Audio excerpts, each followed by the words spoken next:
Server में pen drive, हाँ किसी ने मुझसे पूछा कि सर्वर में पेन ड्राइव लगाकर फाइल ट्रांसफर कैसे करें, और मैं ये क्लाउड सर्वर की बात नहीं कर रहा, होम सर्वर की बात कर रहा हूँ, जिसका वीडियो मैंने कुछ दिन पहले बनाया था। उसमें मैंने बताया था कि अपना लैपटॉप सर्वर में कन्वर्ट करके अपने पर्सनल प्रोजेक्ट्स और पोर्टफोलियो या कोई भी एप्लीकेशन होस्ट करके डोमेन से लिंक कर सकते हो बिना कोई चार्ज के। It will become a free hosting for life time. तो अब यहाँ पे ये समझो कि इसका कई सारे तरीके हो सकते हैं, प्राइवेट नेटवर्क स्टोरेज से फाइल ट्रांसफर कर देना या सिक्योर कॉपी कमांड से फाइल ट्रांसफर कर देना, लेकिन मैं एक डायरेक्ट तरीका बता रहा हूँ। ये इस पेन ड्राइव को डायरेक्टली सर्वर में लगा के फाइल ट्रांसफर कर सकते हो, लेकिन उसमें दिक्कत क्या है कि ये पेन ड्राइव लगाने के बाद डिटेक्ट तो कर लेगा, लेकिन कोई फाइल ट्रांसफर या कॉपी नहीं कर सकते, क्योंकि माउंटिंग जो होता है लिनक्स टर्मिनल बेस्ड में वो ऑटोमेटिक नहीं होता। कोई भी ग्राफिकल बेस्ड ऑपरेटिंग सिस्टम हो उसमें माउंटिंग, पेन ड्राइव का माउंटिंग या कोई भी एक्सटर्नल हार्ड डिस्क का माउंटिंग वो ऑटोमेटिक हो जाता है और जैसे ही लगाने के बाद डिटेक्ट होता है और उसमें फाइल कॉपी या ट्रांसफर कर सकते हो। लेकिन Linux terminal based operating system में ये नहीं होता। तो ये देख लो कि कैसे होता है। तो मैं SSH से लॉग इन कर रहा हूँ अपने सर्वर में, जो कि मेरा होम बेस्ड सर्वर है, और इसका कॉन्फ़िगरेशन वीडियो देखना मत भूलना, मैंने पूरा डिटेल में मैंने बता रखा है अपने यूट्यूब चैनल पे, जिसका बायो में लिंक है। तो सबसे पहले LSBL के कमांड चलाओ, कोई बहुत इंपॉर्टेंट कमांड है, ये पार्टीशन डिटेल शो करता है।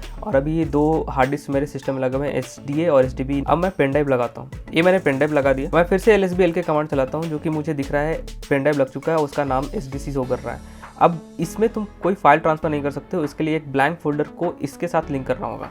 तो मेरे पास ऑलरेडी एक ब्लैंक फोल्डर क्रिएटेड है /MNT/USB, ये मैंने फोल्डर ऑलरेडी क्रिएट कर रखा है, जिसमें अभी कुछ नहीं है। अब मुझे इसके साथ लिंक करना है, तो पहले इस फोल्डर से बाहर निकल लो, मैं होम डायरेक्टरी में चला जाता हूँ और उसके लिए कमांड चलाना होगा। तो कमांड सिंपल सा है, sudo mount, और तुम्हें नाम देना है पेन ड्राइव का। यहाँ पे पेन ड्राइव का नाम होगा /dev, जो कि कॉमन होने वाला है, और पेन ड्राइव का जो नेम यहाँ SDC1 शो कर रहा है, और इसके साथ तुम्हें लिंक करना है कौन सा फोल्डर, MNT/US। पासवर्ड मांगा है, पासवर्ड मैंने दिया। उसके बाद अब इसमें से मैं अगर जाऊँ MNT/USB में, अब ये लिंक हो चुका है इसके साथ, SDC के साथ। इसको चेक करने के लिए LSBL के फिर से चलाओ, ये देख रहे हो ये फोल्डर ऑलरेडी लिंक हो चुका है, पेन ड्राइव के साथ लिंक हो चुका है। अब कोई भी फाइल ट्रांसफर कॉपी करने के बाद इसे अनमाउंट करना मत भूलना। जिस तरीके से विंडोज या किसी भी ऑपरेटिंग सिस्टम में तुम इजेक्ट करते हो, उसी तरीके से यूज करने के बाद तुम्हें अनमाउंट करना है। तो फिर से इस फोल्डर के बाहर चलो, और उसके लिए तुम्हें कमांड चलाना है sudo umount/ और वो फोल्डर का पाथ, तो /MNT/USB एंटर मारा। अब फिर से LSBL के तुमने कमांड चलाया, ये अनलिंक हो चुका है। अब तुम पेन ड्राइव निकाल सकते हो। इस तरीके से फाइल ट्रांसफर करते हैं। ऐसे वीडियोस के लिए फॉलो कर लो, और सर्वर सेटअप का वीडियो देखना भूलना मत। थैंक्स।